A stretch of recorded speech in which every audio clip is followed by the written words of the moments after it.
বন্ধুরা, আপনারা অনেক জায়গায় এই ধরনের ব্লগ দেখেছেন, কিন্তু আপনারা কি জানেন এই ব্লগগুলো কিভাবে তৈরি করা হয়? তো চলুন আজকে আপনাদের দেখাবো কিভাবে এই ব্লগগুলো তৈরি করা হয়।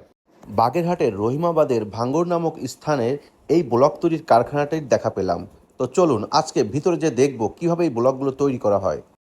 এখানে এই যে দেখতে পাচ্ছেন, এই মেশিনের মাধ্যমে প্রথমে বালু, সিমেন্ট এবং পাথরকুচি সব একসাথে সুন্দরভাবে মিশ্রণ করা হয়। তারপর চলে যাবে পরের ধাপে। মিশ্রণটি পরিপূর্ণভাবে মেশানো হয়ে গেলে তারপরে এই যে সামনে দেখতে পাচ্ছেন, এই চেইনের মাধ্যমে একদম সুন্দর করে মেইন যে মেশিনটা যেখানে প্রেসার ক্রিয়েট করা হবে সেই অংশে চলে যাবে।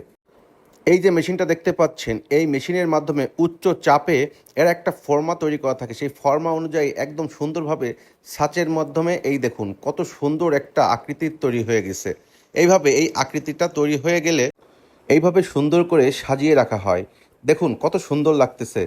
কাজগুলো দেখলে খুব সহজ মনে হলেও এটা কিন্তু অনেক কষ্টের কাজ। দেখতেই পাচ্ছেন একসাথে কতগুলো ব্লক এনারা এইভাবে উঁচু করে নিয়ে এখানে সাজিয়ে রাখে। তারপরে এই ব্লকগুলোকে ছেঁটে সুন্দর করে তারপরে একদম পরিপূর্ণ একটি ব্লকে তৈরি করা হয়, যেগুলো আপনারা বর্তমানে অনেক রাস্তাতে দেখতে পারবেন। বন্ধুরা, ভিডিওটা যদি ভালো লেগে থাকে অবশ্যই বেশি বেশি শেয়ার করে দিবেন। ধন্যবাদ।